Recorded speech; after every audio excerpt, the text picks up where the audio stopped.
আসসালামু আলাইকুম। শুনতে পাচ্ছ সবাই? আমাকে স্পষ্ট শুনতে পাচ্ছ কিনা একটু সবাই জানাবা কাইন্ডলি। তোমাদের পরীক্ষার ডেট পিছিয়ে দিয়েছে এই নিয়ে তোমাদের টেনশনের শেষ নাই। সো এই মুহূর্তে সবাই আমাকে রিকোয়েস্ট করছে যে ভাইয়া কাইন্ডলি হচ্ছে আপনি একটু লাইভে এসে আমাদের ব্যাপারগুলো একটু বুঝিয়ে দেন যে আমরা এখন কি করব না করব, কতটুকু পড়বো না পড়বো। সো সেই হিসাবে আমি চিন্তা করলাম যে ওদের জন্য হচ্ছে সে ঠিক এই মুহূর্তে যখন পরীক্ষার ডেটটা তোমাদের পিছিয়ে দিয়েছে, সো এক গোত্র মনে করতেছে যে খুবই ভালো হয়েছে, পড়াশোনা করার জন্য অনেক সময় পেয়েছি। আরেক গোত্র মনে করতেছে যে পরীক্ষা পিছিয়ে দিচ্ছে, আমার পড়াশোনার গতি এখন কমে যাবে। যারা এখন আবেদন করে নাই তারা আবেদন করার সুযোগ পাচ্ছে এবং প্রতিযোগিতা বেড়ে যাচ্ছে। মানে অনেকটা এরকম যে আলহামদুলিল্লাহ ফর প্রিপারেশন অ্যান্ড নাউজুবিল্লাহ ফর কম্পিটিশন, তাই না? আলহামদুলিল্লাহ ফর প্রিপারেশন, নাউজুবিল্লাহ ফর কম্পিটিশন। তো কম্পিটিশনটা বেড়ে যাবে, দ্যাটস ট্রু।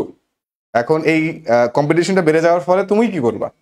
তোমার এই মুহূর্তে করার কি আছে? তোমার পড়াশোনার স্ট্র্যাটেজিতে কি কি পরিবর্তন আসতে পারে? যুদ্ধে যুদ্ধ হবে এটা কনফার্ম। যুদ্ধ হওয়ার পথে যুদ্ধের ক্ষেত্র চেঞ্জ হইতে পারে, তারিখ চেঞ্জ হইতে পারে। তারিখ চেঞ্জ হলে স্ট্র্যাটেজি চেঞ্জ করতে হয়। তো সেই স্ট্র্যাটেজিটা কি হবে সেটা কিন্তু আমি সুন্দর করে কয়েকটা বিষয় তোমাদেরকে এখন ইন ডেপথ আলোচনা করব। এই মুহূর্তে যখন তুমি অনেক বেশি পরিমাণ প্যানিকড আছো, অনেক বেশি পরিমাণ তুমি কনফিউশনে আছো কি করবা, তখন হচ্ছে আমি তোমাদের জন্য কয়েকটা স্ট্র্যাটেজি আমি ডেভেলপ করেছি এবং সেগুলো আমি ইন ডিটেলসে বলবো।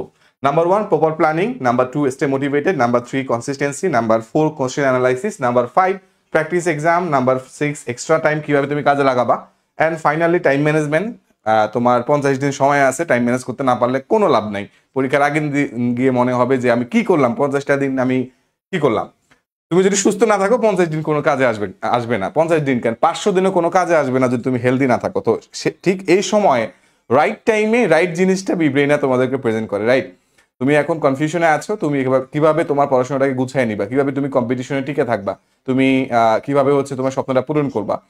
তুমি খুব ভালো একটা প্রিপারেশন হয়তো বা নিয়েছো, এখন তোমার মধ্যে একটা কনফিউশন ক্রিয়েট হয়েছে যে আমার এই সময় বাড়িয়ে দেওয়ার কারণে আমার প্রিপারেশনটা কি খারাপ হয়ে যাবে কিনা, আমি ভুলে যাবো কিনা, আমাকে ভূতে ধরবে কিনা, ভূতে ধরবে না কিনা মানে হচ্ছে আইলসেমি ধরবে কিনা। এই ব্যাপারগুলো তোমাদের মধ্যে কাজ করে। তো এই ব্যাপারগুলো নিয়ে আমি ইন ডিটেলস ইনশাল্লাহ তোমাদের সাথে আলাপ করব। সবাই যুক্ত হওয়া পর্যন্ত আমি একটু ওয়েট করছি। জাস্ট উইদিন 5 মিনিটস আমি তোমাদেরকে হচ্ছে একটু সুন্দর করে বলে দেবো। আমি প্রথমে জানতে চাচ্ছি, তোমাদের মধ্যে দুই গ্রুপ দেখতে পাচ্ছি। কেউ বলতেছে ভাইয়া পরীক্ষা পেছানোর ফলে ভালো হয়েছে, কেউ বলতেছে ভাইয়া পরীক্ষা পেছানোর ফলে খারাপ হয়েছে। তো আমি একটু কমেন্টে দেখতে যাচ্ছি এই গ্রুপদের মধ্যে কারা মনে করতেছে যে পরীক্ষা পেছানোর ফলে ভালো হয়েছে, আর কারা মনে করতেছে যে পরীক্ষা পেছানোর ফলে খারাপ হয়েছে। তোমাদের নার্সিং ভর্তি পরীক্ষা হওয়ার কথা ছিল 25শে এপ্রিল, সেটা এখন পরীক্ষা হবে 16ই মে, রাইট? এটুকু তোমরা জেনেছো অলরেডি, আমরা বিপিএনআর থেকে সর্বপ্রথম সুন্দর করে জানিয়ে দিয়েছি এবং স্টুডেন্টরা সেটা জেনেছে এবং আমাদের জিজ্ঞেস করেছে।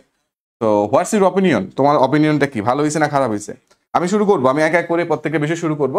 স্টুডেন্টরা যুক্ত হইতে হইতে আমি একটু তোমাদেরকে বলে নেই, অনেকে জিজ্ঞেস করতেছে আমাদের বি ব্রেনার কোর্সের যারা স্টুডেন্ট আছো এবং তারা আমাদেরকে জিজ্ঞেস করছো যে ভাইয়া শেষ এই সময়টা আমরা কিভাবে করব। আমি একটু সংক্ষেপে সেটা 5 মিনিটে বলে নিয়ে আমি এই মেইন পড়াশোনার গুলোর মধ্যে আমি ঢুকে যাব। প্রথমে যে বিষয়টা তোমরা জিজ্ঞেস করতেছো যে ভাইয়া নার্সিং ভর্তি পরীক্ষা তো পিছিয়ে দিছে, পরীক্ষা হওয়ার কথা ছিল 25শে এপ্রিল, পরীক্ষা এখন হবে 16ই মে, তাই না? আর এখন আমরা যখন এই ভিডিওটা তুমি দেখতেছো তখন হচ্ছে মার্চ মাস চলতেছে, তাই না? মার্চ। সো দেখো তোমার এখন মার্চ মাস চলে, তারপরে এপ্রিল, তারপরে হচ্ছে মে। সো মার্চ থেকে মে, এখানে যদি তুমি হিসাব করো, তুমি এখন যদি ধরো হচ্ছে 20 তারিখ যদি হয় তাহলে এপ্রিলের 20 এবং তোমার পরবর্তী মাসের 16, তো এক মাস প্রায় হচ্ছে 16 দিন, মানে প্রায় 54-55 দিনের কাছাকাছি তুমি হচ্ছে সময় পাচ্ছ। এই সময়টা তুমি কিভাবে কাজে লাগাবা, তাই না? যেহেতু আর এপ্রিলে পরীক্ষা হচ্ছে না, তোমার হচ্ছে মে মাসে পরীক্ষা হচ্ছে। তোমরা আরেকটা জানো যে হচ্ছে তোমার অনলাইনে নার্সিং ভর্তি পরীক্ষার জন্য তোমার আবেদন করারও কিন্তু সময় অনেক বাড়িয়ে দিয়েছে। তোমার 6 এপ্রিল পর্যন্ত স্টুডেন্ট আবেদন করতে পারবে। এর ফলে দেখা যাবে যে অনেক স্টুডেন্ট যারা হচ্ছে নার্সিং এর ব্যাপারে আগে থেকে সচেতন ছিল না, ভার্সিটিতে চান্স মিস করছে বা মেডিকেলে চান্স মিস করছে, কোনো দিকে গন্তব্য হয় নাই, তাদের মধ্যে একটা অংশ নার্সিং এ এখন আবেদন করার সুযোগ পাবে। এবং এইটা হয়তো একটা মেইন রিজন এই পরীক্ষা ডেট পেছানোর। আই ডোন্ট নো অ্যাকচুয়ালি যে কেন পরীক্ষা ডেট পিছিয়ে দিয়েছে, বাট এইটা হয়তো একটা রিজন হইতে পারে যে বেশি সংখ্যক আবেদনকারী স্টুডেন্ট বাড়ানোর জন্য হয়তো বা পরীক্ষার ডেট পেছানো হইতে পারে, অ্যান্ড দ্যাটস ট্রু। বুঝতে পারছো? সো এইটা যে আমাদের সময়টা আছে, এই সময়টাকে আমরা দেখবো কিভাবে প্রপারলি কাজে লাগাইতে পারি। তোমরা যারা আমাদের বিবিএনআরের কোর্সের স্টুডেন্ট তারা জিজ্ঞেস করছো যে ভাইয়া 30 ডেজ যে নতুন যে আমাদের কোর্সটা, যে আমি শেষ সময় আমার যে হাতে 30 দিন সময় আছে, 30 দিন সময় থাকা অবস্থায় কি প্রিপারেশন আমরা নিচ্ছিলাম। তো 30 দিনের জন্য আমরা সুন্দর করে একটা আউটলাইন গুছিয়েছিলাম, আমরা ম্যাজিক রুটিন গুছিয়েছিলাম। তোমাদের জন্য সুখবর হচ্ছে সময় যত বাড়ছে আমরা আরো ডিটেলসে এমন কিছু কিছু তোমার ক্লাস আমরা এখন দিতে পারবো, দেওয়ার সুযোগ হয়েছে, যেটার জন্য আমরা আলহামদুলিল্লাহ বলতেছি যে আমরা স্টুডেন্টদেরকে এটা দিতে মনে মনে চাইছিলাম, কিন্তু সময় যেহেতু আমাদের 30 দিন হাতে ছিল, 25 এপ্রিল ছিল, আমরা কয়েকটা ক্লাস আমরা মানে ইচ্ছা থাকলেও আমাদের দেওয়ার সময় ছিল না। কিন্তু আলহামদুলিল্লাহ এখন যেহেতু হচ্ছে ডেটটা বাড়িয়ে দিয়েছে, ওই এক্সট্রা ক্লাসগুলো আমরা এখন দিতে পারবো, এখন ওই এক্সট্রা এক্সামগুলো আমরা আবার নিতে পারবো, আমরা ওই এক্সট্রা যে মডেল টেস্টগুলো সেগুলো আবার নিতে পারবো। আমাদের কিন্তু স্টুডেন্টদেরকে দেওয়ার মতো অনেক মানে জিনিসপাতি আলহামদুলিল্লাহ বেড়ে গেছে, যেটা আমরা আসলে আমাদের দায়বদ্ধতা জায়গা থেকে আমরা দিব। যেহেতু এবার আমরা সবচেয়ে গুরুত্বপূর্ণ যেটা করেছি যে আমরা বিএসসি দের প্রিপারেশন আর ডিপ্লোমাদের প্রিপারেশনকে আমরা এই শেষ সময় আলাদা করেছি, যাতে যে বিএসসির জন্য ডেডিকেটলি প্রিপারেশন নিচ্ছে সে তো অলরেডি আবেদন করছে, সে ভালো করে জানে সে এখন বিএসসির স্টুডেন্ট। সো তার জন্য আমরা আলাদা করে হচ্ছে বিএসসির জন্য 30 ডেজ আমাদের ফুল কোর্স। এখানে আমরা যা যা রিসোর্স গুলো দিছি না, অনেকে জিজ্ঞেস করছে যে ভাইয়া বায়োলজি থেকে মোস্ট ইম্পর্টেন্ট 100টা আপনারা লাইন দিবেন, তারপরে হচ্ছে জেনারেল সায়েন্স থেকে আপনারা 800 গুরুত্বপূর্ণ লাইন দিবেন, এগুলো আমরা পড়বো কখন? অনেকে এটা কনফিউশন ছিল যে এত এত কিছু আপনারা দিবেন, এগুলো আমরা শেষ করবো কখন? তো হয়তোবা তোমার 30 ডেজ 25 তারিখে পরীক্ষা হইলে তোমার শেষ করতেই হইতো, কষ্ট হইলো, পরীক্ষা শেষ করতে হইতো। এখনো তুমি শেষ করতে পারবা, এখন তুমি রিভিশন দেওয়ার অনেক পর্যাপ্ত সময় পাবা, এখন এই জিনিসগুলো তুমি বারবার পড়ার একটা সুযোগ পাবা, এইটা তোমাদের অনেক বেশি কাজে লাগবে। যে তুমি এখন সবচেয়ে বড় সুযোগটা পাচ্ছ, রিভিশনটা তুমি এখন প্রপারলি বারবার দিতে পারবা, মন যতবার চায় ততবার রিভিশন দিতে পারবা। কিন্তু মন চাইলেই তো আর হবে না, মন চাবে একদিন পড়ি 2 দিন পড়ি না, মন হয়তো বা চাবে আগামী 3-4 দিন ডেট পিছাইছে একটু আগ্রহ নিয়ে পড়বা, তারপরে মনের ভিতরে মনে হবে ডেট তো আছে, হ্যাঁ ভালোই সময় আছে, একটু আরাম করি, আরাম করতে করতে দেখবা সামনে তোমার হচ্ছে ঈদ উল ফিতর চলে আসবে, তুমি ঈদ পালন করতে করতে আনন্দ করতে করতে বাকিরা তোমার পড়তে থাকবে, তুমি ওই আনন্দ করতে করতে সময় চলে যাবে। তো এই একটা হচ্ছে ফ্যালাসি থাকতে পারে, এই একটা লুপ থাকতে পারে, যে লুপের মধ্যে তুমি পড়ে যেতে পারো, এটা একটা সম্ভাবনা থাকে। তো আমি সেই জিনিসগুলো বলে দেখবো এই ফাঁদে যাতে তুমি না পড়ো।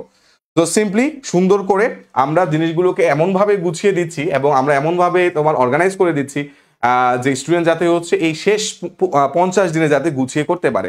আমরা 30 দিনের সাথে আরো ক্লাস এক্সাম আরো তোমার কন্টেন্ট অ্যাড করে আমরা এক্স্যাক্টলি স্টুডেন্টকে এই 30 ডেজ প্রোগ্রামটাকে সুপার ডুপার ভাবে স্টুডেন্টের জন্য ইফেক্টিভ করবো, যাতে স্টুডেন্ট খুব ভালো করে প্রিপারেশনটা নিতে পারে। সেকেন্ডলি যে বিষয়টা সেটা হচ্ছে তোমাদের ভিতরে অনেকে, কারণ তোমরা জানো এই যে আমাদের ক্র্যাশ কোর্সটা, এটা আমাদের হিউজ একটা ডিসকাউন্ট চলছে, যেটা আমরা বলছিলাম যে 20 তারিখ পর্যন্ত, আমাদের 20 মার্চ পর্যন্ত আমাদের ডিসকাউন্ট আছে একদম, আমাদের 1500 টাকার এই কোর্সটা হিউজ একটা ডিসকাউন্ট, তোমার মাত্র 450 টাকা দিয়ে ভর্তি হওয়ার একটা সুযোগ থাকছে। সো এইটা আমরা 20 তারিখ পর্যন্ত, এখন পর্যন্ত সিদ্ধান্ত অনুযায়ী 20 তারিখ পর্যন্তই থাকছে, আমরা এটা টাইম বাড়াইনি। 20 তারিখের পরে আমাদের যে 1500 টাকা কোর্স ফি 1500 টাকা দিয়ে ভর্তি হতে হবে। ওকে, মোটামুটি অনেকেই চলে আসছে, ভেরি গুড। আমি তাহলে আমাদের মেইন আলোচনায় চলে যাই। সহজ হিসাব, তোমার যদি হচ্ছে খুব ভালো একটা নার্সিং এর প্রিপারেশন নিতে হয় এবং সেটা খুবই অর্গানাইজড ওয়েতে নিতে হয় এবং সেটা যদি তুমি বি ব্রেনারের সাথে নিতে চাও, তাহলে তোমাকে হচ্ছে এই শেষ সময়ে নতুন করে ফুল কোর্সে ভর্তি হওয়া দরকার নেই। যদি তুমি বি ব্রেনারে যে আমাদের বই রয়েছে, আমাদের ওএমআর শিট রয়েছে, আমাদের প্রশ্ন ব্যাংক রয়েছে, আমাদের হোম মডেল টেস্ট রয়েছে, হ্যাঁ এই জিনিসগুলো যদি তুমি নিতে চাও, তাহলে তোমার জন্য খুব ভালো একটা অপশন আছে। আমি একটু দিচ্ছি, প্রশ্ন ব্যাংক বইটা কোথায়? আচ্ছা, প্রশ্ন ব্যাংক বইটা ওই সাইডে আছে, এই যে প্রশ্ন ব্যাংক পেয়েছি। তো এই বইটাও তুমি পেয়ে যাবা, এই মডেল টেস্টটাও পেয়ে যাবা, ওএমআর শিটটাও পেয়ে যাবা, এবং এইটা তুমি পেয়ে যাবা আমাদের যে শিউজ সাকসেস কোর্সটা আছে, এই শিউজ সাকসেস কোর্সে ভর্তি হইলে তুমি এই কোর্সগুলো ফ্রি পেয়ে যাবা, মানে বিএসসি হলে বিএসসি পেয়ে যাবা, ডিপ্লোমা হলে ডিপ্লোমা পেয়ে যাবা। তারপরে শিউজ সাকসেস কোর্সে ভর্তি হইলে তুমি যেমন আমাদের এই বই পেয়ে যাচ্ছ, সাথে সাথে এই 30 ডেজ কোর্সগুলো তুমি একদম ফ্রিতে পেয়ে যাচ্ছ। 30 ডেজ কোর্সে আলাদা করে বই নাই, তবে সেখানে সকল content, suggestion class, suggestion exam, তোমার সাজেশন কি বলে প্রবলেম সলভিং লাইভ, তোমার প্রচুর পরিমাণে PDF note, PDF suggestion, PDF প্রশ্ন, এভরিথিং সবই থাকতেছে, কিন্তু প্রিন্টেড বই নাই।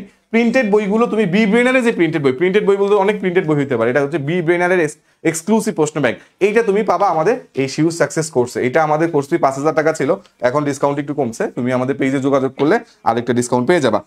Thank you so much. চলে আসছো ভাইয়া, চলে আসছো, very good. Okay, thank you so much.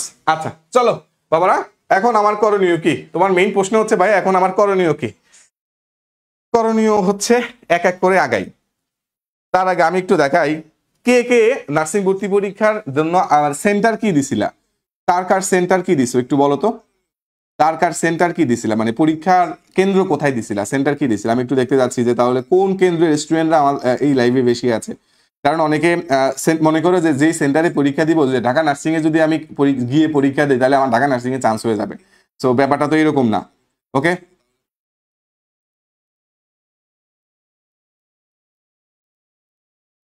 আসসালামু আলাইকুম। আমি 2023 নার্সিং এক্সাম দিয়েছিলাম, চান্স হয় নাই। হ্যাঁ দিতে পারবো, আমাদের নার্সিং এ 3rd টাইম আছে, এই সার্কুলারে 3rd টাইম আছে। ওকে, 3rd টাইম পরীক্ষা আছে, দেওয়ার সুযোগ আছে।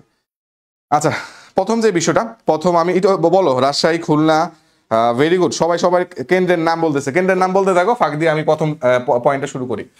প্রথম যে পয়েন্টটা, প্রথম পয়েন্টটা কি? প্রথম পয়েন্টটা একটু মনোযোগ দিয়ে দেখো। প্রথম পয়েন্টটা হচ্ছে কি বলবো, প্রথম পয়েন্টটা ভেরি গুড, প্রপার প্ল্যানিং। ওকে, তো দেখো প্রপার প্ল্যানিংটা তুমি কেমনে করবা। প্রপার প্ল্যানিং করার জন্য সবচেয়ে গুরুত্বপূর্ণ যে বিষয়টা, সেটা হচ্ছে তুমি দিন হিসাব করো যে তোমার কাছে কয়দিন বাকি আছে। আমি হিসাব করলাম, ধরো হচ্ছে 20 মার্চ থেকে শুরু করে, 20 মার্চ থেকে শুরু করে যদি আমি 20 এপ্রিল পর্যন্ত যাই, 20 এপ্রিল পর্যন্ত যাই, তাহলে আমার এখানে 30 দিনের মতো সময় বের হচ্ছে। কতদিন? 30 দিন সময় বের হচ্ছে, 30 দিন সময় বের হচ্ছে। ওকে, 20 এপ্রিল থেকে তোমার ধরো হচ্ছে 20 মে, এখানে গেলে আমার আরো 30 দিন হচ্ছে, বা 30 বা 29 দিন, তুমি অ্যাপ্রক্সিমেট ধরে নাও। কিন্তু আমার তো পরীক্ষা তো আর 20 তারিখে না, আমার পরীক্ষা তার আগে, মানে আমার হচ্ছে 16 তারিখে, 16 মে আমার হচ্ছে পরীক্ষা। সো আমার হচ্ছে 20-এ চিন্তা করে আমার লাভ নেই, আপাতত 20 মুছা গেল। আমার হাতে সময় আছে কি দেখো, এখানে 30 দিন, এখানে ধরো হচ্ছে এভারেজ আমি 20 দিন ধরি, গড়ে 20 দিন ধরি। টোটালি আমি সময় পাচ্ছি কতদিন? টোটালি পাচ্ছি আমি সময় 50 দিন সময় পাচ্ছি। কয়দিন সময় পাচ্ছি? 50টা দিন সময় পাচ্ছি। হিসাবটা একটু ভালো করে বুঝছো। 20 মার্চ, 20 এপ্রিল, 16 মে, এই কয়েকটা মাসের মধ্যে তুমি কিভাবে প্রপারলি গুছাবা। সময় আছে 50 দিন। এই 50 দিন তুমি প্রপারলি গুছাইতে চাও, তুমি আগে 50 দিন সময় হাতে পাইলে, আমি হাতে পাইলাম কি, আমার হাতে 50 দিন সময় আছে। 50 দিন সময়ের মধ্যে তুমি আগে তোমার বিষয়গুলো লিখে ফেলো। তোমার বিষয় আছে কি? তোমার বাংলা। তোমার বিষয় আছে কি? তোমার ইংরেজি। আগে কমন যেগুলো বিএসসি ডিপ্লোমা সবাই আছে। তোমার আছে কি? সাধারণ জ্ঞান। তোমার আছে কি? তোমার বাংলা, ইংরেজি, সাধারণ জ্ঞান কমন, আরেকটা আছে গণিত, গণিত। এই কয়েকটা হচ্ছে কমন, এগুলাকে তুমি একটা ক্যাটাগরিতে রাখো। আর এবার হচ্ছে আনকমনে আসো, যেটা হচ্ছে বিএসসি দের জন্য থাকবে, ডিপ্লোমাদের থাকবে না। আরেকটা ডিপ্লোমাদের থাকবে, বিএসসি দের থাকবে না। এখানে আসো, তোমার 40 মার্কের মতো পরীক্ষা হবে, 40 মার্কের বিএসসির জন্য আলাদা করে। 60 মার্ক এখানে তোমার বিএসসি দের জন্য কমন সাবজেক্টে 60 মার্ক, আর আলাদা করে বিএসসি দের জন্য স্পেশাল, সেটা হচ্ছে তোমার বায়োলজি, কেমিস্ট্রি, তারপর হচ্ছে তোমার ফিজিক্স। এগেন ভাবে ডিপ্লোমাদের জন্য স্পেশাল হচ্ছে সাধারণ বিজ্ঞান। সময় হিসাব করো, তাহলে তোমার সাবজেক্ট হিসাব করো। 1 subject, 2 subject, 3 subject, 4 subject. Diploma হইলে 5 সাবজেক্ট। আর যদি হচ্ছে তোমার বিএসসি হও, 5 সাবজেক্ট, 6 সাবজেক্ট, 7 সাবজেক্ট। এই পর্যন্ত বুঝতে পারছো? সাবজেক্ট ডিস্ট্রিবিউশনটা একটু ভালো করে বুঝো। হ্যাঁ, সাবজেক্ট ডিস্ট্রিবিউশনটা বুঝো। 50 দিন সময় আছে। বিএসসি এর জন্য সাবজেক্ট ধরবা 60টা, আর ডিপ্লোমাদের জন্য সাবজেক্ট ধরবা হচ্ছে তোমার 5টা। সহজ হিসাব, আমি একদম হিসাবের সুবিধার্থে বলতেছি। এখন সবচেয়ে বড় যে বিষয়টা, ধরো হচ্ছে তুমি একদিনে যদি একটা করে সাবজেক্ট পড়ো, ধরো তুমি একদিনে প্রথমে ধরলা পদার্থ পড়লা, তো একদিনে যদি পদার্থ পড়ো, তাহলে হচ্ছে তুমি পড়ার মধ্যে মনোটোনাস ভাব চলে আসবে বা একঘেয়েমি চলে আসবে। তো এই জন্য আমরা বিব্রেনার থেকে আমরা যে রুটিনটা আমাদের স্টুডেন্টকে দেই, সেটা হচ্ছে ম্যাজিক রুটিন। ম্যাজিক রুটিনে আমি যে জিনিসটা করছি, সেই জিনিসটা আমি তোমাদেরকে বলে দিচ্ছি, একদম মানে কি বলে সিক্রেট ফার্স্ট, তোমরা সেটা ফলো করতে পারো। এই স্লাইডটা এখানে থাকুক, আমি জাস্ট হচ্ছে একটা দিন তোমার কেমন হইতে পারে, তখন আমরা ওগুলাতে ব্যাক যাব। তোমার একটা দিনকে তুমি অবশ্যই হচ্ছে প্রথম পর্ব, তুমি দ্বিতীয় পর্ব, তুমি তৃতীয় পর্ব, এই 3টা ভাগে ভাগ করতে পারো। এখন কোন স্টুডেন্ট প্রথম পর্বে অনেক বেশি পড়াশোনা হয়, কারো আবার দ্বিতীয় পর্বে অনেক বেশি পড়াশোনা হয়, কারো আবার তৃতীয় পর্বে অনেক বেশি পড়াশোনা হয়। প্রথম পর্বে পড়াশোনা করার পাবলিকরা দেখা যায় যে সকাল থেকে শুরু করে একদম দুপুর 12টা পর্যন্ত খুব ভালো করে পড়াশোনা হইতে পারে প্রথম পর্বে। দ্বিতীয় পর্বে হচ্ছে বিকাল বেলা তারা হচ্ছে খুব ভালো পড়াশোনা করে, আড্ডাবাজি কম করে। আবার তৃতীয় পর্বে হচ্ছে রাত 10টা পরে বা হচ্ছে 8টার পরে পড়াশোনা করে, মানে রাতের পাখি। সহজ হিসাব, তুমি টার্গেট রাখবা মিনিমাম কঠিন দুইটা সাবজেক্ট। মানে যদি তুমি এই প্রথম পর্বে ভালো পড়াশোনা করো, তাহলে তুমি প্রথম পর্বে মানে যেই সাবজেক্টের নাম্বার বেশি সেই রকম সাবজেক্ট রাখতে হবে। নাম্বার বেশি বলতে কোথায় নাম্বার বেশি? নাম্বার বেশি বলতে বাংলায় নাম্বার বেশি, নাম্বার বেশি বলতে ইংরেজিতে নাম্বার বেশি। বুঝতে পারছো? নাম্বার বেশি বলতে বিএসসির জন্য বায়োলজিতে বেশি, কেমিস্ট্রিতে বেশি। তার মানে যেখানে নাম্বার বেশি সেগুলো রাখবা যখন তুমি সবচেয়ে বেশি পরিমাণে অ্যাটেন্টিভ থাকতেছো। অনেক পোলাপান সকালবেলা ঝিমায়, তাহলে এই মানে নাম্বার বেশি আর সাবজেক্ট সকালে দরকার নাই। তুমি যদি রাত্রের বেলা সবচেয়ে বেশি পরিমাণ পেঁচার মতো সজাগ থাকতে পারো, তাহলে তোমার সবচেয়ে বেশি নাম্বার আলা সাবজেক্টগুলো তুমি রাতে পড়তে পারো। আর বেশিরভাগ স্টুডেন্টদের দেখা যায় সকালবেলা কঠিন সাবজেক্টগুলো পড়তেছে, এবং এটাই হওয়া উচিত, কিন্তু অনেক পোলাপান ঝিমায়। সো জীবনের হিসাবটা আলাদা, যদি তুমি ঝিমাও তাহলে আলাদা হিসাব, বাট আমি আশা করছি তুমি ঝিমাচ্ছ না। তো যেহেতু জিবাচ্ছ না, বেশি নাম্বার বাংলাতে আছে, সো বাংলা সাবজেক্টটা রাখার ট্রাই করো। বেশি নাম্বার ইংরেজিতে আছে, ইংরেজিতে রাখার ট্রাই করো। তার মানে সকালবেলা যখন তুমি বাংলা ইংরেজি পড়ে যাবা, তুমি দিনে অনেক কিছু মোটামুটি তোমার কাভার আপ হচ্ছে। কাভার আপ হলে তুমি সবচেয়ে বড় যে জিনিসটা পাবা সেটা হচ্ছে তুমি মোটিভেটেড থাকতে পারবা। প্রথমে একটা জিনিস আমি দেখাইছিলাম, এখানে দেখো স্টে মোটিভেটেড, খুব গুরুত্বপূর্ণ একটা। তুমি প্ল্যানিং ঠিক সেভাবে করবা যাতে তুমি মোটিভেটেড থাকতে পারো। তুমি মোটিভেটেড না থাকতে পারলে তুমি একদম এই যে ধারাবাহিকতা বা কনসিস্টেন্সি মেনটেন করে পড়তে পারবা না। তুমি প্ল্যানটা এমন ভাবে করো যাতে তুমি মোটিভেটেড থাকতে পারো। মোটিভেটেড থাকলে ধারাবাহিকভাবে রেগুলার পড়তে পারবা, নাহলে একদিন পরে 2 দিন পড়াশোনার থেকে অনেক দূরে সরে যাবা। তো এমন ভাবে প্ল্যানিং করতে হবে যাতে তুমি মোটিভেটেড থাকতে পারো। তার মানে দিনের প্রথম ভাগে যদি বাংলা ইংরেজির বড় একটা অংশ পড়ে ফেলো, আমরা যেভাবে আমাদের স্টুডেন্টের ম্যাজিক রুটিন দিচ্ছি সেভাবেই তোমাদেরকে বলতেছি। সো বাংলা ইংরেজি যখন তুমি দিনের প্রথম অংশ অনেক ভালো করে পড়ে ফেলবা, অনেক কিছু পড়ে ফেলবা, তোমার মোটিভেশনটা বাড়বে। তখন বিকেল বেলায় এসে তুমি যেটা করবা, তোমার হচ্ছে ডেফিনেটলি বি ব্রেনারের যদি কোনো এক্সাম থাকে, মেগা এক্সাম থাকে, সেই এক্সামের জন্য তো তোমাকে পড়তে হবে। তো সেই এক্সামের জন্য পড়াটা তুমি বিকেল বেলা রাখতে পারো। বি ব্রেনারে যে এক্সামগুলোর জন্য আমাদের যে এক্সাম হয়, ক্লাস হয়, সেশন হয়, সেগুলোর জন্য তুমি প্রিপারেশনটা বিকেল বেলা নিতে পারো। অথবা তুমি যদি বি ব্রেনারের স্টুডেন্ট না হও, তাহলে তুমি যেটা করতে পারো, এটা তো সবচেয়ে বেশি নাম্বার আলা সাবজেক্ট সকালে পড়লা, তারপরে একটু কম মানে কি বলে মিডিয়াম সাইজের ইম্পর্টেন্ট সাবজেক্টগুলো তুমি এখানে পড়তে পারো, যেখানে নাম্বার ডিস্ট্রিবিউশন কম। কোনটায় নাম্বার ডিস্ট্রিবিউশন কম? গণিতে বিএসসির জন্য হচ্ছে সাধারণ জ্ঞান আর গণিত। তো এখানে বিএসসির জন্য নাম্বার কমিয়ে দিয়েছে, এবার এবছর কমিয়ে দিয়েছে। সো এইটাকে তুমি বিকালের দিকে রাখতে পারো। সাধারণ জ্ঞান আর গণিত রে তুমি বিকালের দিকে রাখতে পারো। তুমি এই বিকালের দিকে এই সাবজেক্টগুলো এখানে নিয়ে আসতে পারো। এখন কোনটা কোন পর্বে নিচ্ছি, কেন নিচ্ছি, সেটা আমি তোমাকে সাইন্টিফিক ওয়েতে বুঝাই দিচ্ছি।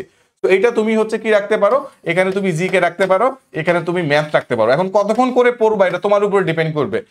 যদি বলো যে ভাই আমাকে কতক্ষণ পড়বো এটুকু বলে দেন, তাহলে ওই ম্যাজিক রুটিন যেটা আছে ওইখানে আমি টাইম সহ উল্লেখ করে দিচ্ছি যে এতক্ষণ তুমি পড়তে পারো। এরপরে এক একজনের ক্ষেত্রে পড়ার স্ট্র্যাটেজিটা এক এক রকম হইতে পারে, বাট মেইন প্ল্যানিংটা তার এভাবে হওয়া উচিত। আমি বুঝাইতে পারছি? অ্যান্ড ফাইনালি আসো রাতের বেলা। এটা হচ্ছে গোল্ডেন টাইম। এই রাতের বেলা গোল্ডেন টাইম। রাতের বেলা আগামী 50 দিন এইটুকু ট্রাই করো। রাতের বেলা এই 50 মানে আগামী 50 দিন, হ্যাঁ, রাতের বেলা একটা জিনিস ইনশিওর করো, রাতের বেলা তুমি সন্ধ্যা মাগরিবের নামাজের পরে আর ফেসবুকে ঢুকবা না। আমি একটা কমিটমেন্ট, মাগরিবের নামাজের পরে আর ফেসবুকে ঢুকবা না। তুমি যদি মাগরিবের নামাজের পরে ফেসবুকে না ঢুকো একদম ঘুমানোর আগ পর্যন্ত, আবার আগামীকাল দিনের বেলা ঢুকো, তাহলে আমি বলবো 50 দিনে আসলে তুমি কাজে লাগাইতে পারবা। মাগরিবের নামাজের পরে যদি তুমি ফেসবুকে ঢুকো, রাতের এই যে সুন্দর একটা গোল্ডেন পিরিয়ড, এটা কাজে লাগাইতে পারবা না। এই গোল্ডেন পিরিয়ডটা তুমি কাজে লাগাইতে পারবা না। একটু পর পর মোবাইল ধরবা, একটু পর ফেসবুক ধরবা, একটু পর তোমার অ্যাটেনশন ডিরাইভড হয়ে যাবে, তোমার ধারাবাহিকতা মেনটেন হবে না। পরের দিন তুমি মানে ঝিমানি নিয়ে উঠবা, তোমার অনেক বেশি পরিমাণে উইল পাওয়ার বার্ন হয়ে যাবে, তোমার পড়তে ইচ্ছা করবে না। তুমি যদি মাগরিবের নামাজের পর থেকে তুমি ফেসবুক একদমই কমায় দাও বা খুবই কম চালাও, তাহলে পরের দিনের জন্য খুব ভালো হবে। সো আমি একটু দেখতে চাই আমার এই সেশনটা তখনই খুবই ইফেক্টিভ হবে যদি তোমরা এটা মেনটেন করতে পারো। কে কে এটা করবা যে মাগরিবের নামাজের পর থেকে তুমি আর ফেসবুকে ঢুকবা না? এটা কে কে করবা একটু দেখতে যাচ্ছি। মাগরিবের নামাজের পর থেকে আগামী 50 দিন। হ্যাঁ, নাম্বার ডিস্ট্রিবিউশন চেঞ্জ করছে কেন? খুব সুন্দর করে সার্কুলার, পিডিএফ সার্কুলার দেখলে তো সুন্দর করে নাম্বার ডিস্ট্রিবিউশনটা পেয়ে যাবা।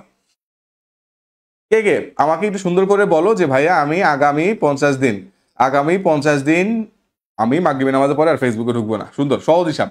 ছোট ছোট পরিবর্তনগুলো তোমার লাইফে বড় লেভেলের মানে ইম্প্যাক্ট নিয়ে আসবে। তোমার হয়তো বা তোমার এই রাতের পুরো মানে সন্ধ্যার থেকে রাতের পুরো সময়টা তুমি যদি ডেডিকেটলি পড়ো, এটাই তোমাকে অনেক দূর হচ্ছে তোমাকে কি বলে আগায় দিবে। সহজ হিসাব। হ্যাঁ, এই যে দেখতে পাচ্ছ অনেক, এই যে অনেকটা দেখতে পাচ্ছি। এমনিতে এফবিতে ঢুকি না, তাহলে তুমি এমনি আগায় আসো, তাহলে তো এমনি আগায় আসো। আসো এরপর এখানে চলে আসো। তোমার এই গোল্ডেন আওয়ারে তুমি যেটা করবা, দেখো অলরেডি তোমার একটা সাবজেক্ট, 2টা সাবজেক্ট, 3টা সাবজেক্ট, 4টা সাবজেক্ট তোমার মোটামুটি পড়া হয়েছে। এবার তুমি এখানে চলে আসো। তুমি ডিপ্লোমার হইলে সাধারণ বিজ্ঞান তুমি এখানে পড়া ট্রাই করো। তুমি কি বলে বিএসসির হলে বায়োলজি তোমার পড়াতে ট্রাই করো, কেমিস্ট্রি পড়া ট্রাই করো, ফিজিক্স পড়া ট্রাই করো। এখানে সবচেয়ে বড় একটা ঝামেলা হয় কি, পোলাপান এই নার্সিং এর ফিজিক্স পড়তে গিয়ে পুরো বুয়েটের ফিজিক্স স্টাইলে পড়ে। এটা করতে গিয়ে সবচেয়ে বেশি পরিমাণ ধরা খায়। তোমার নাম্বার ডিস্ট্রিবিউশন দেখো, তোমার নার্সিং ভর্তি পরীক্ষায় সবচেয়ে বেশি গুরুত্ব পাবে তোমার হচ্ছে বায়োলজি আর কেমিস্ট্রি, যেখান থেকে সহজেই নাম্বার তোলা যায়, সহজেই নাম্বার তোলা যাবে। এবং এটা যদি জোর না দাও, তুমি যদি ফিজিক্সের দিকে একটু এক্সট্রা জোর দাও, কারণ ফিজিক্সে এক্সট্রা কত নাম্বার এটা কিন্তু সার্কুলারে বলা নাই, বলা আছে বায়োলজি কেমিস্ট্রি ফিজিক্স তিনটা মিলিয়ে 40। নার্সিং ভর্তি পরীক্ষা থেকে শুরু করে মেডিকেল হেলথ সাইডে যতগুলো ভর্তি পরীক্ষা আছে প্রত্যেকটাতে সবচেয়ে গুরুত্বপূর্ণ সাবজেক্ট হচ্ছে কি তোমার এই বায়োলজি, তারপরে কেমিস্ট্রি, তারপরে ফিজিক্স। অনেক স্টুডেন্ট করে কি একদম ইঞ্জিনিয়ারিং স্টাইলে নার্সিং এর ফিজিক্সের প্রিপারেশন নিতে গিয়ে সময় সেখানে নষ্ট করে ফেলে, যেখানে বেশি নাম্বার সেখানে ফোকাস কম দেয়। তো ফিজিক্সের ক্ষেত্রে তুমি যদি ইঞ্জিনিয়ারিং স্টাইলে সব বই সবকিছু পড়তে চাও, তুমি পড়া শেষ করতে পারবা না, ইভেন 50 দিনও এনাফ না এই সবগুলো জিনিস শেষ করার জন্য। সো এটা একটু মাথায় রাখতে হবে। ওকে, আসো।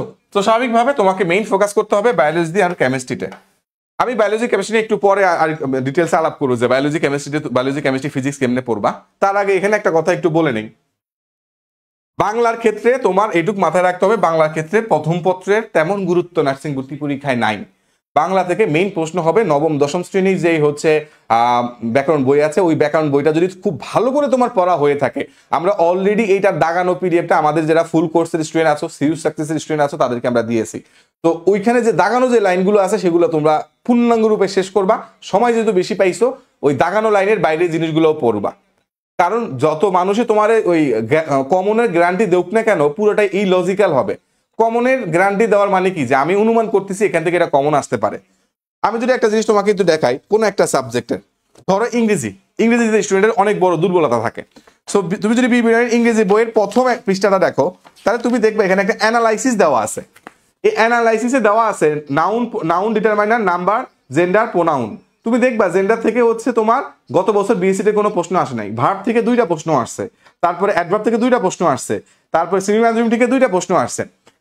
তার মানে তুমি কিন্তু অ্যানালাইসিস যদি করে পড়তে পারো, তাহলে যেই সাবজেক্টগুলোতে যে টপিকগুলোতে অনেক বেশি জোর দিতে হবে সেগুলো তুমি আগে আইডেন্টিফাই করে ফেলতে পারবা, যে আসলে কোন কোন টপিকগুলো থেকে বেশি প্রশ্ন আসে। তুমি সেটা আইডেন্টিফাই করলা যে আচ্ছা এখানে তাহলে সেন্টেন্স ট্রান্সফরমেশন থেকে বেশি প্রশ্ন আসে, 2023-24 এখানে 2টা প্রশ্ন আসছে, সেন্টেন্স কারেকশনে 2টা আসছে।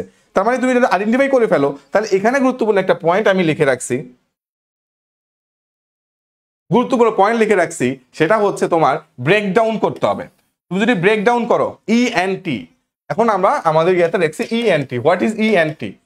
Exam night topic. তার মানে যেই টপিকগুলো থেকে সবচেয়ে বেশি প্রশ্ন আসছে আগে, সেগুলো যদি তুমি ভালো করে পড়ে যাও, একটু ইন ডেপথে পড়ে যাও, তাহলে কিন্তু সেখান থেকে কমন পাওয়ার সম্ভাবনা সবচেয়ে বেশি।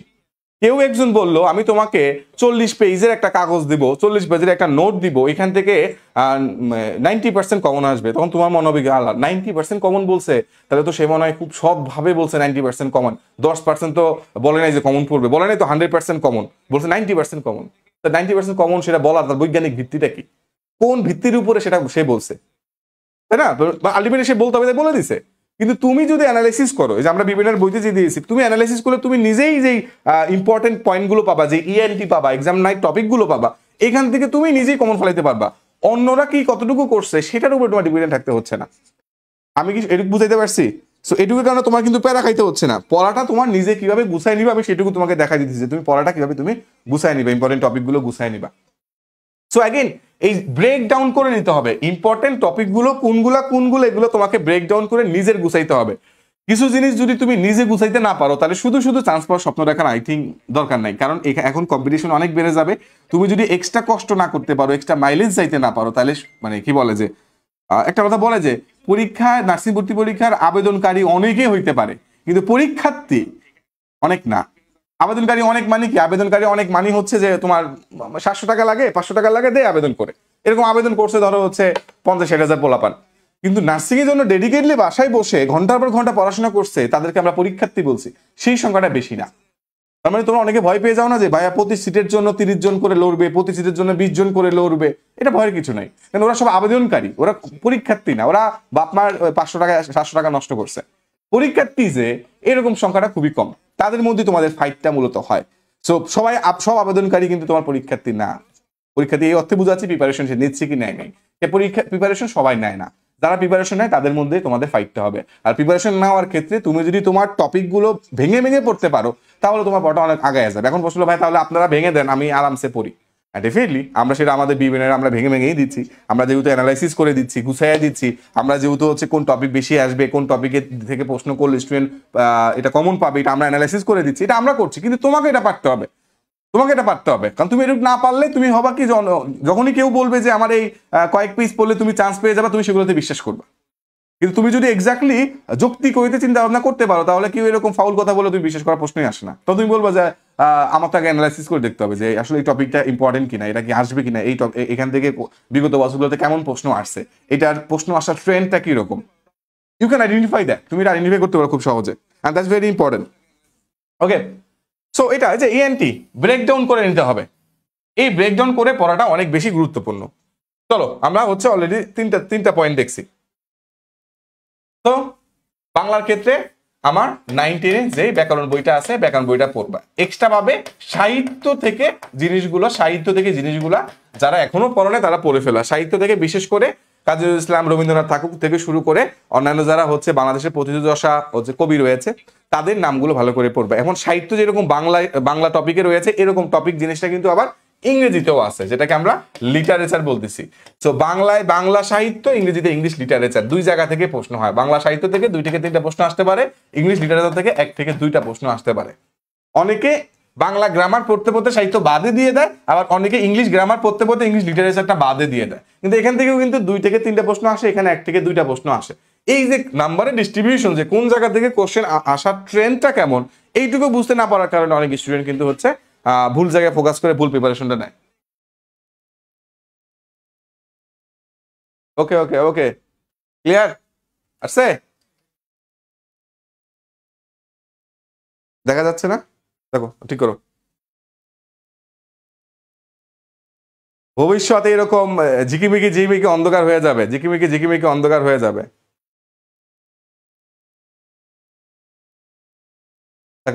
ওই ক্যামেরাটা দিয়ে দাও তাহলে, ওবিএস ওই ক্যামেরাটা হয়ে দাও।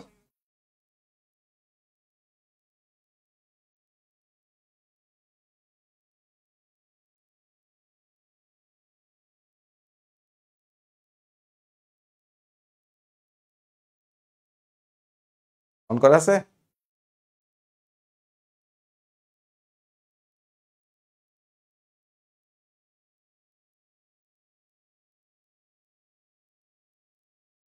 ইউএসবিটা চেঞ্জ করে দাও।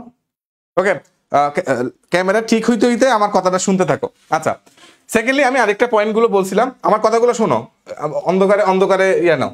কোশ্চেন অ্যানালাইসিস, কোশ্চেন অ্যানালাইসিস ব্যাপারটা আমি বুঝাই দিছি, এবং সেই অ্যানালাইসিস গুলো আমরা যখন তোমাদের অ্যানালাইসিস উপরে আলাদা আলাদা ক্লাসগুলো আমরা নিব 30 ডেজ প্রোগ্রামে, 30 ডেজ কোর্সে যখন ঠিক হয়ে গেছে, ওটাই ঠিক হয়ে গেছে, ভেরি গুড। যখন আমরা 30 ডেজ প্রোগ্রামে সেই ক্লাসগুলো নিব সেখানে কিন্তু আমাদের অ্যানালাইসিস জন্য আলাদা ক্লাস আছে, যেখানে অ্যানালাইসিস করে দিব সেই সময় তুমি কতটুকু কি পড়বা, কতটুকু পড়বা, অ্যানালাইসিস ক্লাসগুলো সুন্দর করে, এবং কোনটা 5 স্টার, কোনটা 4 স্টার, কোনটা 3 স্টার, পরীক্ষার আগের রাতে কি পড়বা, পরীক্ষার 1 সপ্তাহ আগে কি পড়বা, পরীক্ষার 10 দিন আগে কি পড়বা, এরকম করে আমরা ভাগ ভাগ করে দিব টপিক ভিত্তিক। তো এখানে যে জিনিসটা আমি বললাম যে বাংলার ক্ষেত্রে বাংলা সাহিত্যটা তোমাকে খেয়াল করতে হবে, ইংরেজি ক্ষেত্রে ইংরেজি সাহিত্যটা তোমাকে খেয়াল করতে হবে। যে জিনিসগুলোতে 1টা 2টা মার্ক করে তুমি বেশি পাইলে তুমি অন্যদের থেকে আগায় যাবা। দেখো যে চান্স পাবে আর যে চান্স পাবে না তার মধ্যে নাম্বার ডিফারেন্স থাকবে 1 অথবা 2। 1 আর 2 যদি তুমি অন্যদের থেকে বেশি পাইতে পারো তাহলে কিন্তু হয়ে যাচ্ছে। চান্স পাওয়ার গোপন টেকনিক, ম্যাক্সিমাম জিনিসই কিন্তু সবাই মোটামুটি উত্তর করতে পারে। দেখো অনেক পোলাপাইন কিন্তু 60 থেকে 70-এর ঘরে অনেক পোলাপাইন পায়, কিন্তু 71 থেকে 75-এর মধ্যে যারা তোমার নাম্বারগুলো পায় এর মধ্যে কারো কপাল ভালো থাকলে কেউ 73 পায় চান্স পেয়ে যায়, কেউ হচ্ছে 72.1 পায় চান্স পায় না। আমি কি বুঝাইতে পারছি? সো 1-2 মার্ক তুমি কোন জায়গায় বেশি পাবা সেই জায়গাটা দেখাই দিলাম। বাংলার ক্ষেত্রে তুমি সাহিত্যটার দিকে একটু খেয়াল রাখতে হবে, ইংরেজির ক্ষেত্রে ইংলিশ লিটারেচার একটু খেয়াল রাখতে হবে। ইংলিশে অনেকের বেশি দুর্বলতা আছে, কিসে? ইংলিশে ভোকাবুলারিতে অনেক বেশি দুর্বলতা আছে, ভোকাবুলারি দুর্বলতা আছে, এটা আছে না? দেখি ইংলিশে ভোকাবুলারিতে বা ইংলিশ শব্দে দুর্বলতা আছে কার কার? হ্যাঁ দেখা যাচ্ছে, ইংলিশ ভোকাবুলারিতে দুর্বলতা বা ইংলিশ ইয়েতে দুর্বলতা আছে কার কার? ভোকাবুলারিতে বা ইংরেজির আলটিমেট ভোকাবুলারি। দেখো ইংলিশে তোমার, আমি যদি মেমোরাইজিং পার্টে দেখি, ইংলিশে 2023-24-এ সিনোনিম অ্যান্টোনিম থেকে 2টা প্রশ্ন আসছে, ডিপ্লোমাতে 2টা, মিডওয়াইফারিতে 2টা, ট্রান্সলেশন থেকে 1টা, মিডওয়াইফারিতে 3টা, তারপর অ্যাপ্রোপ্রিয়েট প্রিভিশন থেকে আসছে, তারপরে কারেক্ট স্পেলিং থেকে আসছে। তার মানে সবগুলো কিন্তু ভোকাবুলারি। আমরা এবার একটা প্ল্যান করেছি, আমরা যেটা হচ্ছে স্টুডেন্টের জন্য আমরা day wise for the very first time আমরা স্টুডেন্টের জন্য ডে ওয়াইজ আমাদের বি ব্রেনের একটা এক্সক্লুসিভ প্রোডাক্ট যেটার নাম হচ্ছে ভোকাব ব্রেইন। ভোকাব ব্রেইন, ভোকাব মানে ভোকাবুলারি, ব্রেইন মানে তো বি ব্রেনের ব্রেইন, তাই না, বুদ্ধি আছে। So exactly ভোকাব brain. ডেইলি আমাদের এখানে যতগুলো গুরুত্বপূর্ণ পরীক্ষা আছে, বিসিএস, শিক্ষক নিবন্ধন, বিশ্ববিদ্যালয় ভর্তি পরীক্ষা, নার্সিং ভর্তি পরীক্ষা, মেডিকেল ভর্তি পরীক্ষা, ডেন্টাল ভর্তি পরীক্ষা, গুচ্ছ ভর্তি পরীক্ষা, এরকম যত ভর্তি পরীক্ষা রয়েছে সেসব ভর্তি পরীক্ষায় ইংরেজিতে ভোকাবুলারি পার্ট থেকে গুরুত্বপূর্ণ যে প্রশ্নগুলো এসেছে এবং বিগত বছরের নার্সিং এর ইংরেজিতে যে প্রশ্নগুলো বারবার এসেছে এবং যে প্যাটার্নে এসেছে সেগুলো অ্যানালাইসিস করে ডেইলি 30টা করে গুরুত্বপূর্ণ ভোকাবুলারি, সাথে সিনোনিম থাকবে, সাথে অ্যান্টোনিম থাকবে, সাথে ট্রান্সলেশনও থাকবে। যেহেতু এখানে আমরা অ্যানালাইসিস করে দেখছি যে আমার এখানে মেমোরাইজিং পার্ট থেকে প্রচুর পরিমাণ প্রশ্ন আসে, এটার জন্য আমরা ভোকাব ব্রেইন আমাদের এই যে আমাদের ফিচারটা, আমাদের ভোকাব ব্রেইন ফিচারটা আমরা বি ব্রেনারের যারা আমাদের 30 ডেজ প্রোগ্রামে মানে এবং যারা আমাদের full course, U success course, exam batch সবাই পাবে, যেটা হচ্ছে ভোকাব ব্রেইন। এটা আমরা যখন আমাদের 20 তারিখ থেকে কার্যক্রম শুরু হবে তখন থেকে আমরা ডেইলি একটা একটা করে হচ্ছে আমরা এই ভোকাব ব্রেইনের কার্ডটা দেবো। মানে কার্ড মানে একটা পেজের মধ্যে মহা গুরুত্বপূর্ণ তোমার শব্দার্থগুলো থাকবে এবং আমরা টার্গেট নিব যাতে আমরা 50 দিনের মধ্যে, আগামী 50 দিনের মধ্যে আমরা এই ভোকাব ব্রেইনের সবগুলো শব্দ ডেইলি 30টা করে শেষ করব, যাতে ডাইজেস্টেবল হয়। আমরা টার্গেট নিয়েছি ডেইলি 30টা করে আমরা মানে vocabulary with synonym with antonym, কারণ এখান থেকে প্রচুর পরিমাণ প্রশ্ন আসে। সো এগুলো আমরা কভার আপ করবো। সো আমরা এগুলো প্রতিদিন একটা করে দিব যাতে তুমি ডাইজেস্টেবল ফর্মে পাও এবং তুমি সেই অনুযায়ী ভালো করে পড়তে পারো। বলো তো এটা কেমন হয়েছে? বলো। এতে দেখা যাবে এই পার্টটা যদি কেউ শেষ করতে পারে ডেফিনেটলি সে অন্যদের তুলনায় ইংরেজিতে অনেক বেশি নাম্বার তুলতে পারবে। এই ফিচারটা তোমাদের জন্য কেমন হবে, এটা হচ্ছে মূলত একটা ইবুকের মতো, বাট হচ্ছে এটা তোমরা আমাদের অ্যাপের মধ্যে আমরা একটা ফিচার সেকশনের মতো করে আমরা দিব, ছোট ছোট পার্ট বাই পার্ট করে দিব ডে ওয়াইজ। তোমরা দেখুন আমাদের সাম্প্রতিক সাধারণ জ্ঞান নিয়ে অনেকে প্যারাইছিলা, তোমরা জানো আমাদের অ্যাপের মধ্যে সাম্প্রতিক সাধারণ জ্ঞানের সবকিছু সুন্দর করে গুছিয়ে দেওয়া আছে, রাইট? সো তেমনি ভাবে আমরা এই ইংলিশ ভোকাবুলারির জন্য আমরা জিনিসগুলো খুব সুন্দর করে এক এক করে গুছিয়ে দিব, যাতে তুমি সেখান থেকে খুব সুন্দর করে প্রতিদিন একটা করে কার্ড শেষ করো একসাথে, যাতে 30টা most important vocabulary with synonym with antonym with translation with meaning, অর্থ সহ, যেগুলো গুরুত্বপূর্ণ, তোমার পুরা ডিকশনারি পড়া লাগবে না, যেই জিনিসগুলো বাংলাদেশের কম্পিটিটিভ এক্সামগুলোতে বারবার এসেছে সেগুলোকে আমরা গুছিয়ে দিয়েছি তোমাদের জন্য সুন্দর করে একদম টেবিল চার্টের মাধ্যমে। সেগুলো পড়লে ইনশাল্লাহ তোমার অনেক ভোকাবুলারি কিন্তু এখান থেকে কমন পড়ে যাবে। অ্যান্ড দ্যাটস ভেরি ইনশিওর যে আমি তোমাকে অনেক বেশি ইনশিওর করতে পারি যে এখান থেকে তোমার কমন আসার সম্ভাবনা বেশি, কারণ এগুলো বিগত বছরগুলোতে বিভিন্ন কম্পিটিটিভ এক্সামে এসেছিল। ওকে, অনেক ভালো হবে, থ্যাংক ইউ। আচ্ছা, তোমাদের মধ্যে বাংলা ইংরেজির ক্ষেত্রে আমি আবারও বলি, তুমি ইংরেজিতে যদি দুর্বলতা তোমার থাকে বলে তুমি বিশ্বাস করো, তোমাকে একটু সময় বাড়াইতে হবে। এই যে 20 দিন তুমি এক্সট্রা সময় পাইছো, যে সাবজেক্ট একটু বেশি দুর্বলতা আছে ওই সাবজেক্টগুলো মেকআপ করার ক্ষেত্রে তুমি এটা কাজে লাগাইতে হবে। সুযোগ তোমার কাছে বারবার আসবে না, একবার সুযোগ আসছে যে সময় বাড়াইছে, এটাকে তোমার অপরচুনিটি হিসাবে নিতে হবে। এটাকে যদি তুমি অপরচুনিটি হিসাবে না নাও, পরে আফসোস করতে হবে যে আমি কি করলাম, সময়টা আমি হেলে ফেলে নষ্ট করলাম।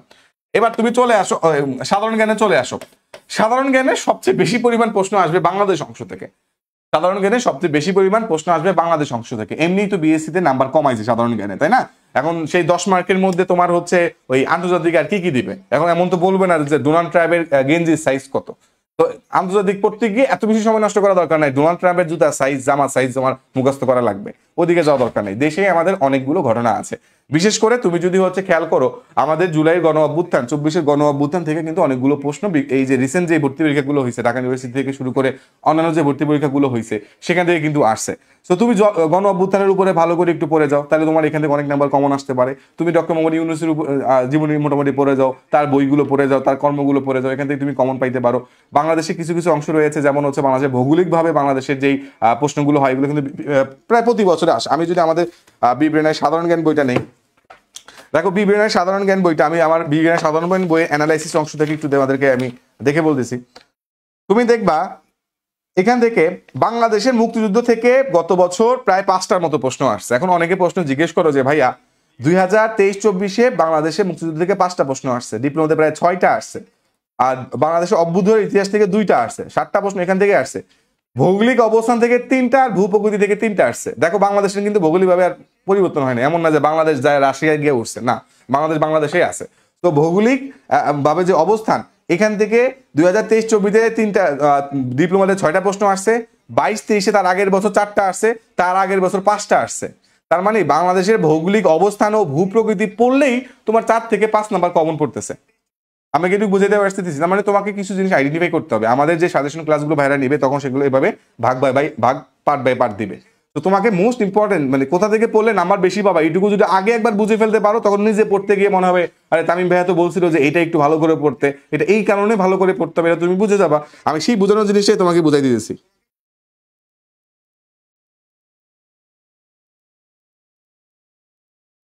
হুম হুম হুম। আচ্ছা, এরপরে বাংলাদেশের মুক্তিযুদ্ধ পড়তে হবে কি হবে না দেখি, তোমরাই তো বলো বাংলাদেশের মুক্তিযুদ্ধ থেকে পড়তে হবে কি হবে না, তোমরা কি মনে করতেছো? বাংলাদেশের মুক্তিযুদ্ধ অংশ থেকে পড়া লাগবে কি লাগবে না? ফিজিক্স বায়োলজি ফিজিক্স কেমিস্ট্রি একটু পরে বলবো, আগে হচ্ছে আমি সাধারণ জ্ঞানটা নিয়ে একটু বলে নিই।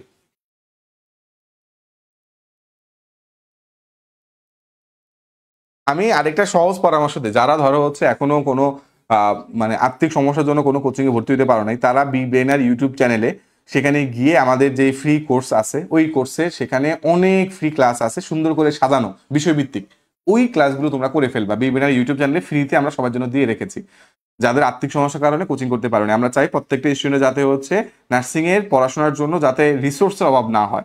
এরপরে যদি কারো এক্সট্রা কেয়ার লাগে তাদের জন্য তো আমাদের পেইড কোর্স আছে, কিন্তু মিনিমাম যে জিনিসটা স্টুডেন্ট নিজে পড়ার জন্য লাগে গাইডলাইনটা, এটা আমাদের ইউটিউব চ্যানেলে বিভিন্ন ইউটিউব চ্যানেলে তুমি পেয়ে যাবা।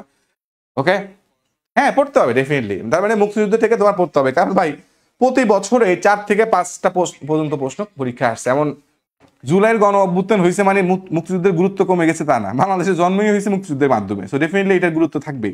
মুক্তিযুদ্ধকে অস্বীকার করার মানুষ আমি তো মানে দেখি না, সে বাংলাদেশি কিনা যে মুক্তিযুদ্ধ করছে। বাংলাদেশের সেনাবাহিনী থেকে শুরু করে সবকিছুর জন্মই তো এই মুক্তিযুদ্ধের প্রেক্ষিতে, তুমি এটাকে অস্বীকার করবে কেমনে?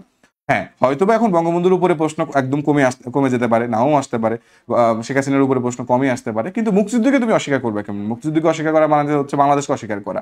বঙ্গবন্ধুকে তুমি বঙ্গবন্ধু নামে যে একজন মানুষ ছিল যার অবদান বাংলাদেশে ছিল, তুমি তারা ডাইরেক্ট অস্বীকার করবে কেমনে? তাই না? এখন তুমি হয়তো পালন না করতে পারো, তুমি 17 মার্চ আজকে হয়তো তার জন্মদিন ছিল, এখন তুমি পালন না করতে পারো।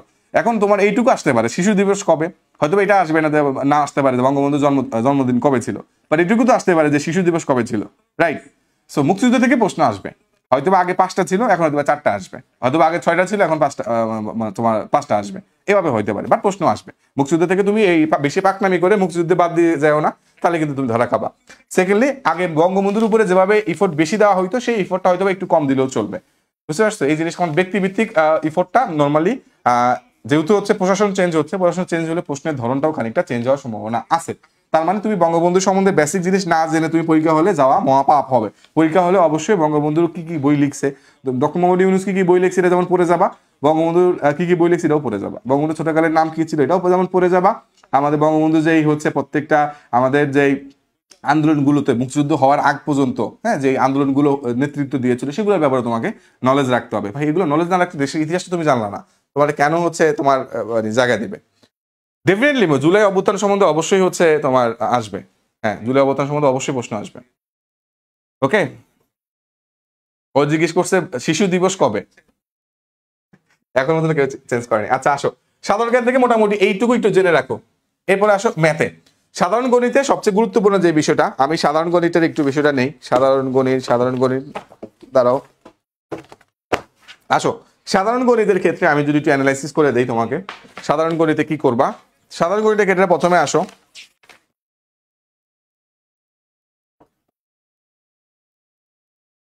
সাধারণ গণিতে তুমি দেখতে পাচ্ছ ধারা থেকে 2023-24 2টা আসছে, তারপরে ডিপ্লোমাতে 3টার মতো আসছে, তারপরে হচ্ছে তোমার ঐকিক নিয়মে একটা আসছে, ভগ্নাংশ থেকে একটা আসছে, শতকরা হিসাব থেকে 2টা আসছে। তোমাদের সোহান ভাইয়া যেভাবে সুন্দর করে মানে নার্সিং এর জন্য ম্যাথ গুলো গুছিয়ে দিছে, এগুলো যদি শেষ করতে পারো মোর দ্যান এনাফ। যত নাম্বার আছে 10-এ 10 পাওয়া তোমার জন্য কোনো ব্যাপার না, যদি এগুলো শেষ করতে পারো। ম্যাথের জন্য যে প্রশ্নগুলো আসে নবম দশম শ্রেণীর যেই ম্যাথগুলো সেগুলো থেকে আসবে, ইন্টারের হায়ার ম্যাথের প্রশ্ন আসবে না, তোমার যা প্রশ্ন আসবে সবই একদম বেসিক থেকে। তো সর্বোচ্চ গেলে 2-1টা এটিপিক্যাল বা ব্যতিক্রমী প্রশ্ন আসলে তোমার বিসিএস থেকে টুকটাক প্রশ্ন আসতে পারে, যেগুলো আমরা ক্লাসে সুন্দর করে পড়িয়ে দিই, যেগুলো হচ্ছে একটু ব্যতিক্রম টাইপের, ওগুলো হয়তো বা তুমি ট্রেডিশনাল 19-এর বইতে নাও পাইতে পারো। ওই জিনিসগুলো ক্লাসে ভাইয়েরা পড়াই দিচ্ছে এবং সাজেশন ক্লাসে ওই জিনিসগুলো আরো সুন্দর করে আরেকবার দেখায় দিবে। তো এই ক্ষেত্রে তোমাকে কয়েকটা বিষয় আছে 5 স্টার, যেমন উৎপাদক বিশ্লেষণ 4 স্টার, এইটুকু তোমার বুঝতে হবে। এখন ভাই আমি কেমনে বুঝুম? তুমি জাস্ট এই অ্যানালাইসিসটা দেখো, বিব্রেনারের বই অ্যানালাইসিসটা দেখলে তো বুঝবা যে ভাই আমার কোনটা বেশি লাগবে। সংখ্যা সংক্রান্ত সমস্যা বলি 5 স্টার, এখানে বলা আছে মৌলিক সংখ্যা, যৌগিক সংখ্যা, জোড় বিজোড় সংখ্যা, স্বাভাবিক সংখ্যা, মূলদ অমূলদ সংখ্যা খুবই ভালো করে দেখতে হবে। এর বাইরে নার্সিং এ প্রশ্ন হয় না, এমনিই লেখা। আমি যেখানে যেভাবে লেখা আছে আমি তোমার সেমনিই বললাম। গাণিতিক গড় ও বয়স সংক্রান্ত, এই বয়স নিয়ে বাপের বয়স বেশি না পোলার বয়স বেশি, এগুলো নিয়ে প্রশ্ন আসে। এগুলো নিয়ে প্রতি বছর প্রশ্ন আসে, ইভেন বিসিএস এগুলো থেকে প্রশ্ন আসে। ঐকিক নিয়মে তো প্রশ্ন আসছেই, রাইট? এই যে প্রতিবার ঐকিক নিয়মে একটা দুইটা প্রশ্ন আসেই। তারপরে মুনাফা আসল, শতকরা, কিছু পারো না পারো ভাই, শতকরা তুমি পড়েই যাবা। কিছু পারো না পারো, শতকরা থেকে পড়লে তুমি যে গণিতে 2-3টা প্রশ্ন এমনি উত্তর করতে পারবা শতকরা থেকে। শতকরা লাভ ক্ষতির যে অঙ্কগুলো, লাভ ক্ষতির অঙ্কগুলো তুমি করে যাবা। অনেকে জিজ্ঞেস করো যে ভাইয়া জ্যামিতি, এই যে হ্যাঁ জ্যামিতির যে প্রাথমিক আলোচনা, পরিমিতির যে প্রাথমিক আলোচনা, এগুলোর ক্ষেত্রে বলবো জ্যামিতির একদম বেসিক প্রশ্নগুলোই আসে। হ্যাঁ, তোমাকে একদম পিথাগোরাস হইতে হবে না, হ্যাঁ তোমাকে আর্কিমিডিসও হওয়া লাগবে না, জ্যামিতির বেসিক জিনিসগুলোই জানলে হবে। তোমার পরিকেন্দ্র, উপকেন্দ্র থেকে শুরু করে কোনগুলো হচ্ছে বৃত্তের ক্ষেত্রে হচ্ছে ক্ষেত্রফল নির্ণয়, টুকটাক ছোটখাটো সূত্রগুলো আছে, ছোটখাটো যেই হচ্ছে নামকরণগুলো আছে, এগুলো মোটামুটি জানলে হচ্ছে। তোমাকে একদম অনেক বেশি পারতে হবে এমনটা না, বা বেসিক জিনিসগুলো তোমাকে যাতে হচ্ছে ভুল না হয় এটুকু ইনশিওর করতে হবে। সেকেন্ডলি, সো ম্যাথ নিয়ে এত বেশি প্যারা নেওয়ার কিছু নেই। ম্যাথে আমাদের বিবরণের বইটাই দেখুন, একদম পাতলা একটা বই, এটুকু পড়লে মোটামুটি আমার ম্যাথের জন্য কাভার হয়ে যাচ্ছে। চলে আসো, লাস্টে বলবো বায়োলজিটার কথা, আগে ফিজিক্সের কথাটা একটু বলে দিই। ফিজিক্সের কথাটা একটু বলি। ফিজিক্স নিয়ে অনেকের মধ্যে অনেক কনফিউশন আছে যে ভাইয়া ফিজিক্স কি পড়বো। সো আমি ফিজিক্সে এখন কি পড়বা সেটুকু আমি একটু তোমাদের অ্যানালাইসিসটা বলে দিই।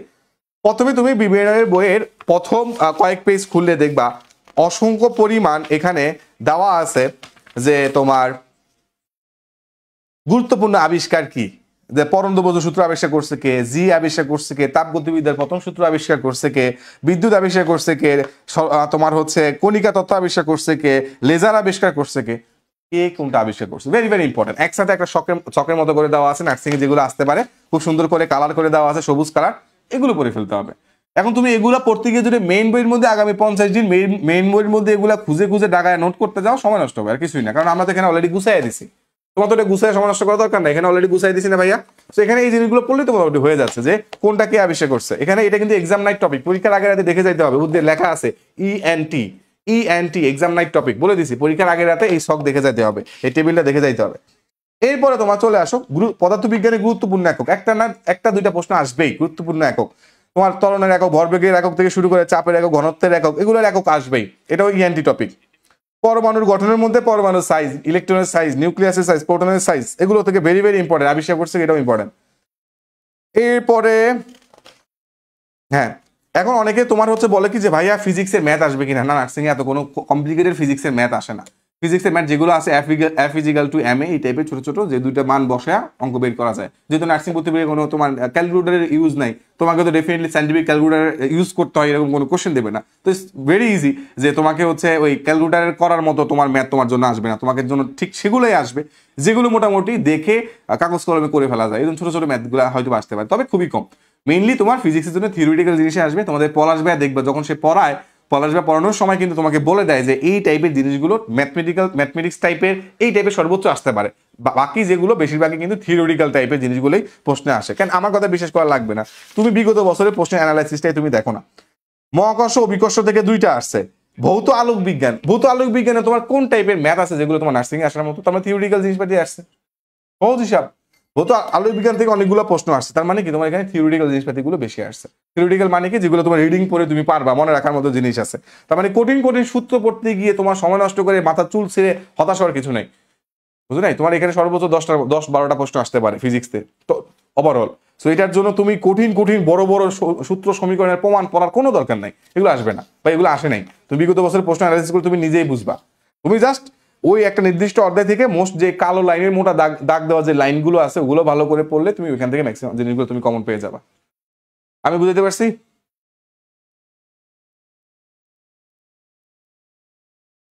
ওকে, ভেরি গুড। চলে আসো জীববিজ্ঞানের আমাদের বইটা কিন্তু মাশাআল্লাহ অনেক বড়ই আছে, তাই না? অনেক বড়ই আছে। এবং এখানে তুমি যে অ্যানালাইসিস তুমি দেখো, জীববিজ্ঞান থেকে তুমি অণুজীব থেকে 3টা আসছে, কেনই বা আসবে না? জীববিজ্ঞান থেকে অণুজীব অধ্যায়টা কিছু পড়ো না পড়ো ভাই, অণুজীবটা পড়ে যাও ভাই, আমি জীববিজ্ঞানের জন্য কিছু পড়বো না। যদি বলো ভাই আমি জীববিজ্ঞানের জন্য কিছু পড়বো না, একটা জিনিস পড়ে যাও, অণুজীব। কেন অণুজীব পড়বা? এটার মধ্যে ভাইরাস আছে, এটার মধ্যে ব্যাকটেরিয়া আছে, ম্যালেরিয়া আছে, প্যারাসাইট। তো মানে ভাইরাস ব্যাকটেরিয়া থেকেই তোমার প্রশ্নগুলো ম্যাক্সিমাম চলে আসতেছে, কোনটা ডিএনএ ভাইরাস, কোনটা আরএনএ ভাইরাস, তোমার হচ্ছে কোনটা হচ্ছে তোমার ওই ব্যাকটেরিয়ার মধ্যে কোনটা ব্যাকটেরিওফাজ, ওটা জীবনচক্র কেমনে চলে, কোনটা লাইটিক চক্র, এই সিম্পল জিনিসগুলো এগুলো কিন্তু আসে সহজ হিসাব। এগুলো যদি মোটামুটি পড়তে পারো মোটামুটি এখান থেকে কমন পেয়ে যাবে। এবছর তোমার 23-24-এর বিএসসিতে 3টা প্রশ্ন আসছে জাস্ট হচ্ছে এই অনুজীব থেকে। তার মানে কিছু পড়ো না পড়ো অনুজীবটা পড়ে যেতে হবে। এরপর আরেকটা চ্যাপ্টার, সেটা হচ্ছে 2টা প্রশ্ন আসছে, সেটা হচ্ছে ব্লাড সার্কুলেশন। ব্লাড সার্কুলেশনের মধ্যে ডেফিনেটলি রক্তের উপাদান, রক্তের পিএইচ থেকে শুরু করে যে আমাদের হার্টে মানে তোমার কার্ডিয়াক সাইকেল, কার্ডিয়াক রিদম গুলো আছে, এগুলো থেকে প্রশ্ন আসলে কমন পড়ে যায়। চলন অঙ্গচলনা থেকে হচ্ছে প্রশ্ন আসলে তোমার ওই হাড় ভাঙা থেকে টুকটাক প্রশ্ন আসতে পারে, সেখানে তোমার বোন মানে হাড়ের কোষগুলো কি কি এগুলো আসতে পারে। তারপরে হচ্ছে তোমার সিম্পলি কোনটার একক কি কি এগুলো আসতে পারে, যে হচ্ছে ব্রেনের একক কি কি, কিডনির একক কি কি, হ্যাঁ নর্মালি লিভারের একক কি কি, কোনটা হেপাটোসাইট, কোনটা নেফ্রন, কোনটা নিউরন, সিম্পলি জিনিসগুলো এগুলো পড়লে এই টাইপের প্রশ্নগুলো কিন্তু মোটামুটি কমন চলে আসে। তার মানে খুবই মানে অপ্রাসঙ্গিক প্রশ্ন, অনেক জটিল প্রশ্ন তুমি পড়ে তুমি কিন্তু নার্সিং এর প্রিপারেশন নিচ্ছ। তুমি কিন্তু এমন না যে তুমি এখন ভাই হচ্ছে মানে ঢাকা ইউনিভার্সিটির জীববিজ্ঞানের জন্য প্রিপারেশন নিচ্ছ, তুমি নার্সিং এর প্রিপারেশন নিচ্ছ। নার্সিং এ যেই টাইপের যে টপিকে জোর দেওয়া থাকে সেই টাইপের জোর দেওয়া টপিকগুলো তোমাকে বারবার পড়তে হবে। সো তুমি এখন ওই নার্সিং এর পরীক্ষার জন্য নার্সিং অ্যানালাইসিস না করে ভার্সিটি অ্যানালাইসিস করলে তো তোমার হবে না, সেক্ষেত্রে তুমি you will be get confused, right? Secondly উদ্ভিদ শারীরতত্ত্ব থেকে প্রশ্ন আসে, অনেকে হচ্ছে অ্যালসেমি করে প্রাণী উদ্ভিদ বিজ্ঞান পড়তে চায় না। উদ্ভিদ বিজ্ঞান থেকে বলি, উদ্ভিদ শারীরতত্ত্ব থেকে আমরা 2টা প্রশ্ন দেখতে পাচ্ছি।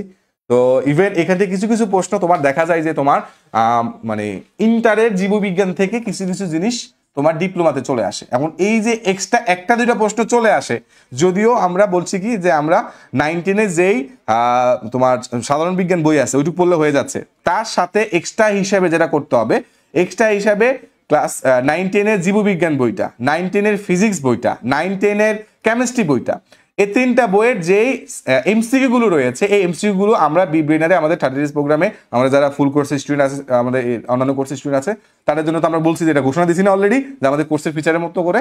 সো এখান থেকে কিন্তু প্রশ্ন তুমি কমন পাবা, কারণ এখানে যখন প্রশ্ন করতে যায় তখন তারা শুধু সাধারণ বিজ্ঞানের ওই 9-10 সাধারণ বিজ্ঞান বইটার মধ্যে সীমাবদ্ধ থাকে না, মাঝে মাঝে তারা চলে যায় ইন্টার এইচএসসির 1-2টা প্রশ্ন দিয়ে দেয়, আবার তারা নিচে নেমে ক্লাস 7-8 থেকে 1-2টা প্রশ্ন দিয়ে দেয়। সো সেই প্রশ্নগুলো যদি আমি সলভ করে দিতে পারি, তাহলে সাধারণ বিজ্ঞানের অংশতে তুমি ডিপ্লোমার স্টুডেন্ট হলে বা মিডিয়ামের স্টুডেন্ট হলে সর্বোচ্চ নাম্বার তুলতে পারবা ইনশাল্লাহ।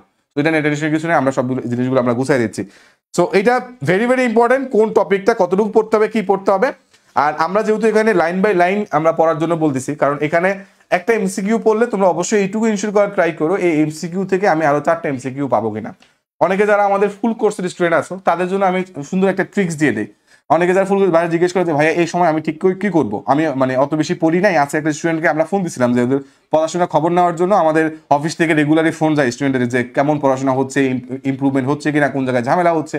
তখন আমি জিজ্ঞেস করলাম যে এক্স্যাক্টলি তোমার কোথায় কোথায় সমস্যা হচ্ছে। বলে যে ভাই আমি তো উমরা করতে গিয়েছিলাম, উমরা করতে যাওয়ার কারণে সেখানে কয়েকদিন ছিলাম এবং ফ্যামিলির বিভিন্ন সমস্যার কারণে অত ভালো করে পড়তে পারি নাই। আমার তো হাতে 30 দিন আছে, আজকে তো সকালবেলা কথা হয়েছে ওর সাথে, আমাদের তারিখ তো পেছালো রাতের দিকে, সন্ধ্যার দিকে।